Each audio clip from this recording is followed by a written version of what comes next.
Bapak, Ibu, saudara-saudari yang terkasih, Kitab Kebijaksanaan menyatakan kepada kita bahwa Allah tidak menciptakan maut. Ia pun tidak bergembira kalau makhluk yang hidup musnah, binasa. Sebaliknya, Allah menciptakan segala sesuatu supaya ada dan supaya makhluk-makhluk jagat menemukan keselamatan. Saudara-saudari yang terkasih, melalui kitab kebijaksanaan tadi, kita melihat bagaimana kehendak Allah bagi hidup manusia. Dan hal inilah yang diwujud nyatakan dalam diri Yesus Kristus. Tuhan Yesus datang untuk memberikan hidup, yaitu hidup yang baru. Dan itu dinyatakan dalam kepeduliannya di dalam menyembuhkan dan membangkitkan anak perempuan Yairus. Saudara-saudari yang terkasih, karya Tuhan adalah karya supaya manusia hidup dan selamat. Dan yang diminta dari umat manusia adalah iman yang penuh. Kita melihat dalam diri Yairus. Yairus tadi adalah seorang kepala rumah ibadat. Pada waktu itu tentu saja kepala rumah ibadat seringkali menolak Yesus. Mereka tidak mau kalau Yesus datang di dalam rumah ibadat. Tetapi justru ketika kepala-kepala rumah ibadat menolak, justru Yairus menyatakan imannya. Ia datang dan tersungkur di depan kaki Yesus, dan dengan penuh iman dia meminta Yesus, "Anakku perempuan sedang sakit, hampir mati. Datanglah kiranya dan letakkanlah tanganmu di atasnya." Yairus memberikan teladan bagaimana ia sungguh percaya akan kuasa Yesus yang menyembuhkan. Ia percaya Yesuslah Sang Mesias. Maka saudara-saudari yang terkasih, ketika orang datang dengan penuh iman kepada Yesus, maka Yesus menyambutnya dengan penuh kasih. Dan itu terlaksana ketika Yesus memegang tangan anak itu seraya berkata, "Talitakum," yang berarti, "Hai anak, aku berkata kepadamu, bangunlah." Saudara-saudari yang terkasih, Yesus yang menyatakan kasih, menyatakan kepedulian, menyatakan suatu sikap yang sungguh memberikan kebesaran kasih Allah, sungguh nyata di dalam kehidupan kita umat manusia. Maka saudara-saudari yang terkasih, kita diajak untuk mempunyai iman yang peduli. Kita ikut serta dalam kepedulian Tuhan Yesus, yaitu untuk membuat hidup manusia lebih baik.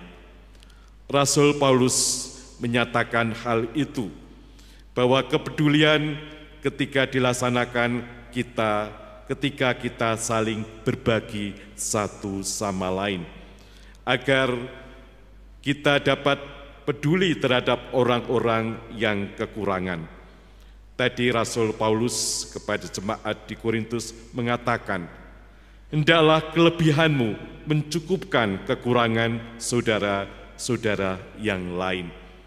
Maka saudara-saudari yang terkasih, kalau kita saling peduli, saling menolong, saling membantu satu sama lain, maka disitulah kasih Allah akan terwujud. Dalam suratnya tadi dikemukakan juga, orang yang mengumpulkan banyak tidak kelebihan, dan orang yang mengumpulkan sedikit tidak kekurangan. Hal itu terjadi ketika kita saling peduli satu sama lain di dalam kehidupan kita. Maka saudara-saudari yang terkasih, Saat ini kita berbahagia bersama wanita Katolik Republik Indonesia yang merayakan 1 abad berdirinya. Tanggal 26 Juni 1924, di situ ada seorang wanita bernama Raden Maria Sulastri Suyadi Dharma Seputra. Ia mendirikan organisasi Wanita Katolik Republik Indonesia. Karena pada waktu itu ia sangat peduli terhadap keadaan para wanita yang mengalami berbagai penekanan, berbagai hambatan di dalam mengembangkan dirinya. Maka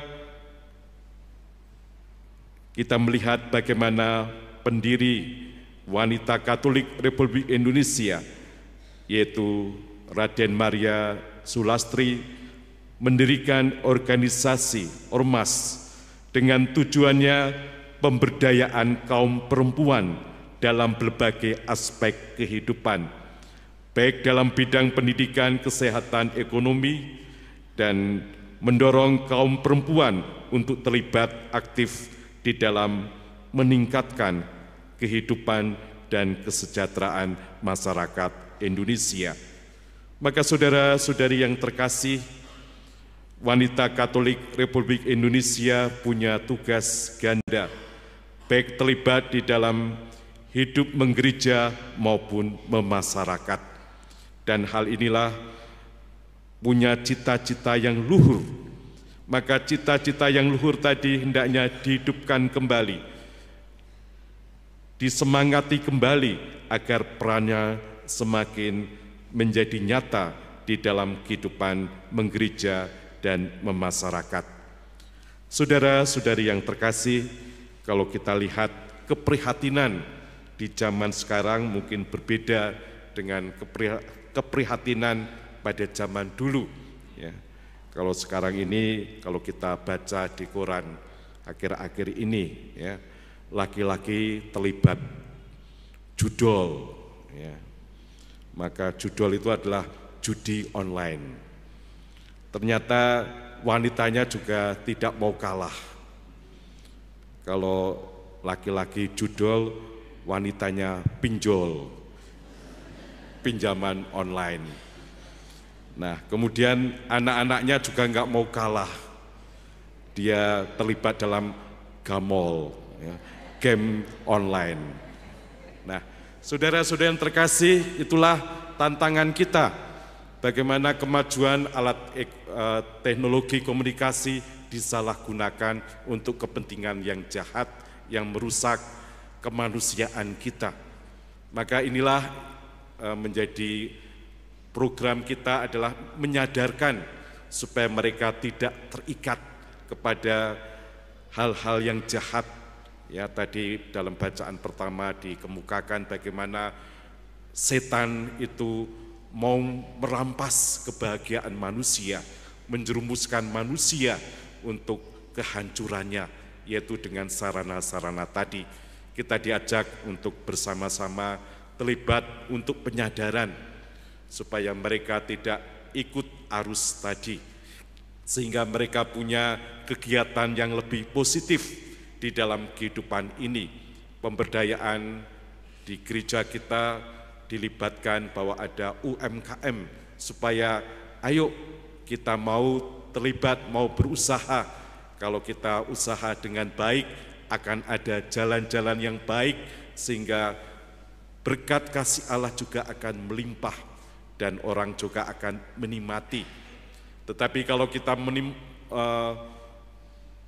menempuh jalan pintas, bukan kebahagiaan tetapi penderitaan. Marilah saudara-saudara yang terkasih, melalui bacaan-bacaan suci ini kita disadarkan untuk mempunyai iman yang penuh, yaitu melibatkan Tuhan di dalam kehidupan kita sehari-hari, menyerahkan seluruhnya di dalam kehidupan kita kepada Tuhan Yesus, baik suka dan duka, baik segala usaha, keprihatinan kita serahkan kepada Tuhan Yesus. Kita mohon kuasa Yesus supaya hadir di dalam kehidupan kita. Kemudian yang kedua, kita juga diminta supaya punya iman yang terlibat. Bukan iman untuk diri kita sendiri, tetapi juga iman yang menunjukkan kepedulian. Kita juga peduli terhadap orang-orang yang di sekitar kita. Kita diajak untuk mau menolong, memperhatikan kebutuhan mereka, sehingga hidup kebersamaan kita semakin hari semakin baik adanya.